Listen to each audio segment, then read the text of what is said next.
Hello friends, ప్రశ్నారావాన్ని arrest చేశారు. కేవీఆర్ను కూడా arrest చేశారు. ఏపీ పోలీసులు హైదరాబాద్కు వచ్చి మరీ అర్ధరాత్రి వీళ్ళిద్దరిని అరెస్ట్ చేసి తీసుకెళ్లారు. వీళ్ళిద్దరిని అరెస్ట్ చేయడానికి కారణం ఏంటి అన్న దాని గురించి మాట్లాడుకుంటూనే, వీళ్ళలాగే ఏపీలో ఎవరు ఇంతకుముందు బిహేవ్ చేయలేదా, ఇప్పటి వరకు ఎంతమందిని అరెస్ట్ చేశారు, అండ్ ఇది సెలెక్టివ్గా వీళ్ళిద్దరిని అరెస్ట్ చేయడానికి కారణం ఏమై ఉంటుంది, పబ్లిక్ వర్షన్ ఏంటి, ఎవరేమనుకుంటున్నారు. అండ్ అంతేకాకుండా తెలంగాణ పోలీసులు ఏపీ పోలీసుల పైన కూడా ఎఫ్ఐఆర్ నమోదు చేసినట్టుగా తెలిసింది. దానికి కారణం ఏంటో కూడా మనం మాట్లాడుకుందాం. ఇలాంటి ఇష్యూస్ గురించి మనం చర్చించుకోవాలి ఫ్రెండ్స్. వీటి గురించి మనం మాట్లాడుకోవాలి కూడా. ఎందుకంటే ప్రశ్నించే గొంతులు ఉన్నంత కాలమే ప్రజాస్వామ్యం బతుకుతుందన్నది అది నా ఒపీనియన్ ఫ్రెండ్స్. ఇప్పుడు మనం వీడియోలోకి వెళ్దాం. జూన్ 30వ తారీఖున రాత్రి ప్రశ్నారావాన్ని అదుపులోకి తీసుకున్నారు ఏపీ పోలీసులు. దీనికి కారణం ఏంటో తెలుసా? జూన్ 28వ తారీఖున ఏలూరులో ఒక సభలో ప్రశ్నారావణ్ పవన్ కళ్యాణ్ గారిని ఇష్టం వచ్చినట్టుగా మాట్లాడారు ఫ్రెండ్. నిజంగా అక్కడ ప్రశ్నారావణ్ కొంచెం ఓవర్గా మాట్లాడినట్టు నాకు కూడా అనిపించింది. ఆయన రెగ్యులర్గా ఫాలో అయ్యేవాడిగా, అతని వీడియోలు రెగ్యులర్గా చూసేవాడిగా నాకు అప్పుడే అనిపించింది, మరీ ఇంత దారుణంగా మాట్లాడుతున్నారు, ఈయన పైన కేసు వేస్తారేమో అనిపించింది. అదే జరిగింది 2 రోజుల తర్వాత. ఈ ప్రశ్నారావణ్ పైన పిఠాపురంలో కొందరు deputy chief minister Pawan Kalyan గారి పైన అసభ్యకరమైన మాటలు మాట్లాడారు.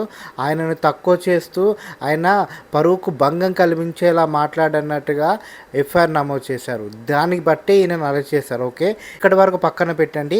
అండ్ ఇదే అర్ధరాత్రి రోజు కేవీఆర్ని కూడా అరెస్ట్ చేశారు. ఈయన ఒక జర్నలిస్ట్ అనమాట. సోషల్ మీడియాలో తనకంటూ ఒక యూట్యూబ్ ఛానల్ని ఏర్పాటు చేసుకొని ప్రభుత్వాల పాలసీలను క్వశ్చన్ చేస్తుంటాడు, ప్రజల తరపున క్వశ్చన్ చేస్తుంటాడు.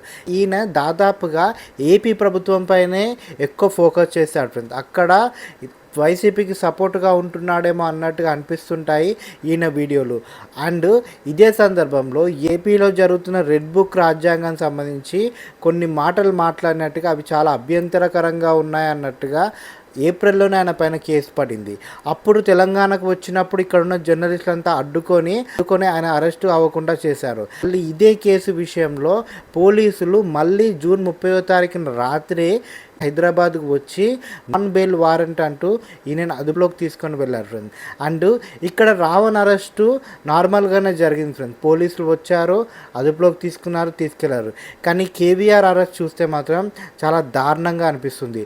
మఫ్టీలో ఉన్నారు పోలీసులు, నాన్ బెయిలబుల్ కేసు అంటూ పేపర్ చూపిస్తూ ఆయన ఇంటి దగ్గరికి వెళ్ళిపోయి డైరెక్ట్గా ఆయన తీసుకెళ్ళడానికి చూశారు. అండ్ వీళ్ళకి పోలీస్ యూనిఫామ్ లేదు, పోలీస్ వెహికల్ లేదు.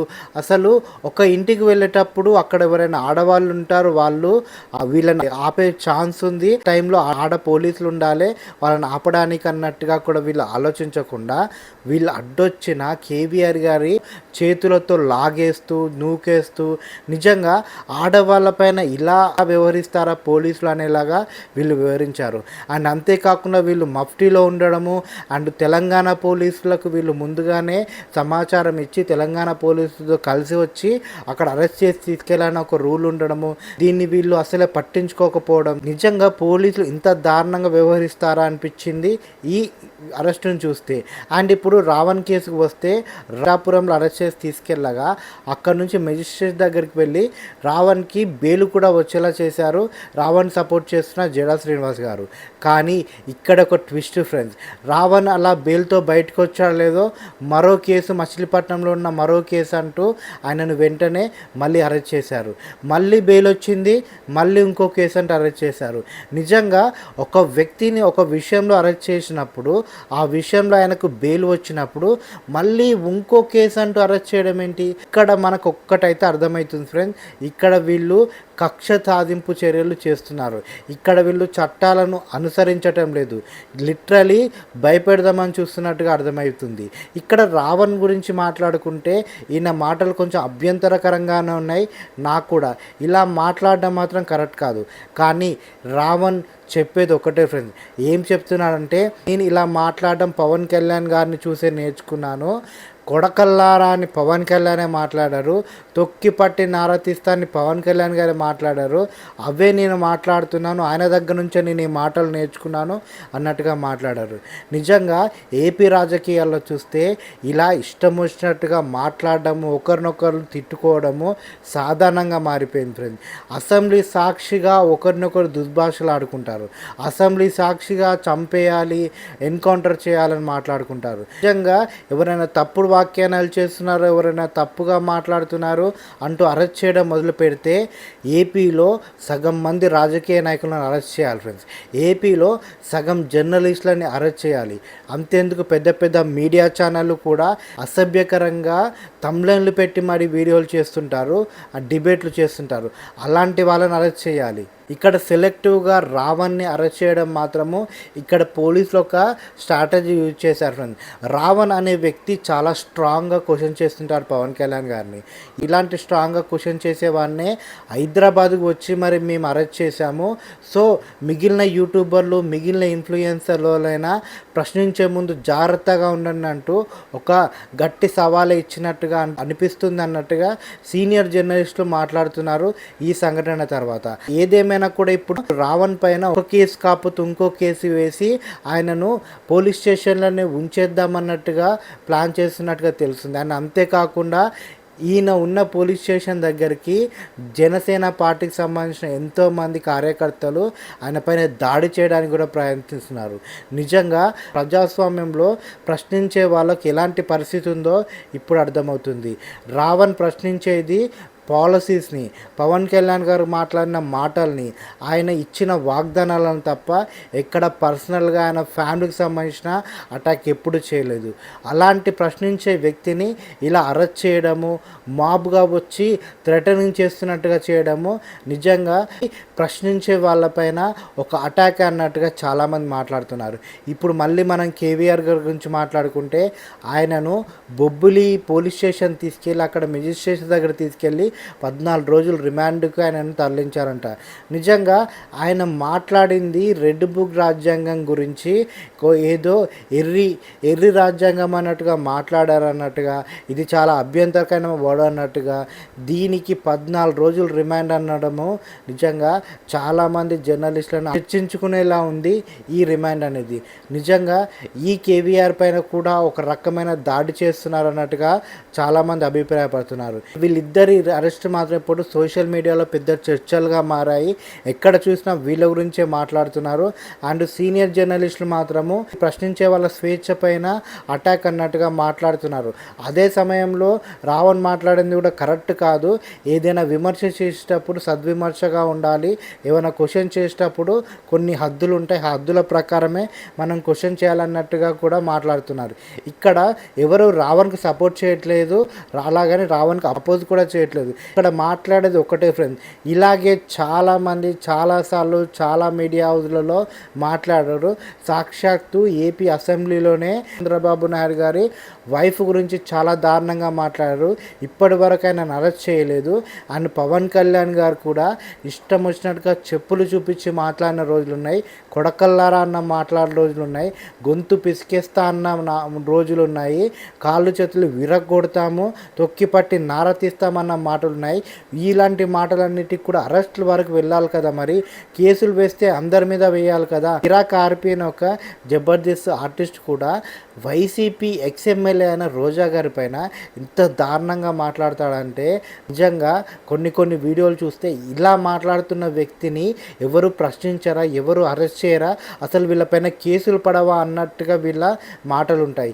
ఇలాంటి వాళ్ళని కూడా వదిలేసిన ఈ ఏపీ ప్రభుత్వము, ఇలాంటి వాళ్ళని ఎప్పుడు పట్టుకొని ఈ పోలీసులు సడన్గా హైదరాబాద్కు వచ్చి మరి ఇలా వీళ్ళని అరెస్ట్ చేయడం ఏంటి అన్నట్టుగా చాలామంది అడుగుతున్నారు. అరెస్ట్ చేయడం మొదలు పెడితే ప్రతి ఒక్కరిని అరెస్ట్ చేయండి, సెలెక్టివ్గా కొంతమందిని మాత్రమే, ప్రభుత్వాన్ని క్వశ్చన్ చేసే వాళ్ళని మాత్రమే అరెస్ట్ చేస్తే అది ప్రజాస్వామ్యం కాదు అన్నట్టుగా మాట్లాడుతున్నారు. ఇక్కడ ఏపీ పోలీసుల పైన కూడా తెలంగాణ పోలీసులు కేసు వేశారు ఫ్రెండ్స్. ఏంటంటే కేవీఆర్ గారి వైఫ్ ఏపీ పోలీసులు అని చెప్తూ కొంతమంది వచ్చి ఇలా నా భర్తను తీసుకెళ్ళి తీసుకెళ్లారు, అడ్డొచ్చిన నన్ను లాగి పక్కన పాడేశారు, వీళ్ళపైన నాకు డౌట్ ఉంది, వీళ్ళు తీసుకొచ్చింది కూడా ప్రైవేట్ వెహికల్ అన్నట్టుగా ఆడ కేసు వేశారు. ఏపీ పోలీసుల పైన ఇప్పుడు ఒక ఎఫ్ఐఆర్ కూడా నమోదైనట్టుగా తెలుస్తుంది. ఇప్పుడు మనం పర్టికులర్గా మాట్లాడుకోవాల్సింది తెలంగాణకు వచ్చి రాజధాని హైదరాబాద్కు వచ్చి ఏపీ పోలీసులు ఇలా ఇద్దరిని అరెస్ట్ చేసి తీసుకెళ్లారంటే తెలంగాణ పోలీస్ వ్యవస్థను చాలామంది ప్రశ్నిస్తున్నారు ఫ్రెండ్స్. వేరే రాష్ట్రం నుంచి పోలీసులు వచ్చి అరెస్ట్ చేసే వరకు మీరేం చేస్తున్నారు, మీరు వాళ్ళకి ఎందుకు సపోర్ట్ చేస్తున్నారు? ఏదైనా కేసులు ఉంటే అరెస్ట్ చేసేటప్పుడు ఉంటే మీరు వాళ్ళతో పాటు వెళ్ళాలి, కానీ ఇలా వాళ్ళకి పర్మిషన్లు ఇవ్వడం ఏంటి? తెలంగాణ పోలీసులు ఎవరి గురించి అయినా ఆలోచిస్తున్నారా? ఎవరి ఆర్డర్స్ అయినా పాటిస్తున్నారా? ఇది కరెక్ట్ కాదు, ఇది తెలంగాణపై దాడి అన్నట్టుగా ఒక రాష్ట్రానికి సంబంధించిన పోలీసులు మన రాష్ట్రంలోకి వచ్చి ఇలా అరెస్ట్ చేస్తున్నారంటే ఇది కరెక్ట్ కాదు, ప్రజాస్వామ్యం కాదు. ఈ పోలీసు వ్యవస్థ పైన ప్రజలకు చాలా అనుమానాలు వస్తాయి అన్నట్టుగా మాట్లాడుతున్నారు ఫ్రెండ్స్. అంటే చివరిగా పవన్ కళ్యాణ్ గారు ఒక వింగ్ని ఏర్పాటు చేస్తున్నాను, ఎవరైనా సోషల్ మీడియాలో అసభ్యంగా మాట్లాడినా, సోషల్ మీడియాలో ఎవరైనా థ్రెటనింగ్ చేసినా, సోషల్ మీడియాలో అబద్ధాలు మాట్లాడినా, మహిళలను ఎవరైనా కించపరిచినా, చిన్నపిల్లలపై ఏమైనా అనుచిత వ్యాఖ్యలు చేసినా, ఇలాంటి వాళ్ళను ఖచ్చితంగా మేము అరెస్ట్ చేస్తాము, అదుపులోకి తీసుకుంటాము. ఫ్రీడమ్ ఆఫ్ స్పీచ్ అంటే ఇష్టం వచ్చినట్టుగా మాట్లాడడం కాదు, ఎదుటి వాళ్ళ డిగ్నిటీని, ఎదుటి వాళ్ళ ప్రైవసీని దెబ్బతీయకుండా ఉండడం ఫ్రీడమ్ ఆఫ్ స్పీచ్. అంతే తప్ప నోటికి ఎంత వస్తే అంత కాదు. ఇలాంటి అరాచకాలను మేము ఆపుతామన్నట్టుగా ప్రెస్ మీట్ రిలీజ్ చేశారు. ఈ ప్రెస్ మీట్కి కూడా తెలంగాణ జర్నలిస్టు గట్టిగా సమాధానం చెప్తున్నారు. మరి రీసెంట్గా జరుగుతున్న వాటి గురించి ఏం మాట్లాడతారు? తెలంగాణలో కొంతమంది జర్నలిస్టుల పైన ఇష్టం వచ్చినట్టుగా వ్యాఖ్యలు వస్తున్నాయి, మీ జనసేన పార్టీ నుంచే థ్రెటనింగ్స్ వస్తున్నాయి, చంపేస్తామని బెదిరిస్తున్నారు. మరి వాళ్ళపైన కేసులు వేస్తారా? సెలెక్టివ్గా కేసులు వేస్తారా? ప్రొఫెసర్ నాగేశ్వరరావు గారి పైన జరిగిన దాడికి ఆయన కొన్ని ప్రూఫ్లు కూడా ఇప్పటికే ఇచ్చాడు. ఎంతమంది అరెస్ట్ చేశారు, ఎంతమంది పైన కేసులు నమోదు చేశారంటూ ప్రశ్నిస్తున్నారు. చూడాలి ఫ్రెండ్స్, ముందు ఈ ఇష్యూలో ఏమవుతుందో. ఏదేమైనా కూడా ప్రశ్నించడం అనేది ఖచ్చితంగా మన సమాజంలో ఉండాలి, కానీ ప్రశ్నించే విధానం కూడా జాగ్రత్తగా ఉండాలి. రావణ్ ప్రశ్నించే విధానంలో కొంచెం ఎక్స్ట్రీమ్ వెళ్ళిపోవడం వల్లే ఇలా కేసులో ఇరుక్కోవాల్సి వచ్చిందన్నది చాలామంది అభిప్రాయం, నా అభిప్రాయం కూడా. కానీ ఇలాగే చాలా దారుణంగా మాట్లాడిన వారు చాలామంది ఉన్నారు. వాళ్ళందరినీ కూడా అరెస్ట్ చేసినప్పుడే ఏపీ ప్రభుత్వము కరెక్ట్గా న్యాయాన్ని కాపాడడానికి ముందుందన్నట్టుగా అర్థమవుతుంది. లేకపోతే సెలెక్టివ్గా తమ ప్రభుత్వాన్ని ప్రశ్నించే వాళ్ళని వీళ్ళు టార్గెట్ చేస్తున్నారన్నది ప్రజలకు అర్థమైన రోజు ఖచ్చితంగా వీళ్ళు ఓటమి సైడ్ వెళ్ళిపోవాల్సి వస్తుంది. అసలు ఈ అరెస్ట్ల గురించి మీరేమంటారు ఫ్రెండ్స్? అరెస్ట్ చేసుకుంటూ పోతే ఏపీలో అసలు ఈ అరెస్ట్ గురించి మీరేమంటారు ఫ్రెండ్స్? రావణ్ నిజంగా తప్పు చేశారని మీరు అనుకుంటున్నారా? అవునైతే మీ ఒపీనియన్ కామెంట్ బాక్స్లో తెలియచేయండి. ప్రతి కామెంట్ను చదవబడుతుంది, ప్రతి కామెంట్కి రిప్లై ఇవ్వబడుతుంది, ప్రతి కామెంట్ రెస్పెక్ట్ కూడా ఇస్తాము. మొదటిసారిగా మా ఛానల్కి వస్తే ప్లీజ్ మా ఛానల్ని సబ్స్క్రైబ్ చేసుకోండి.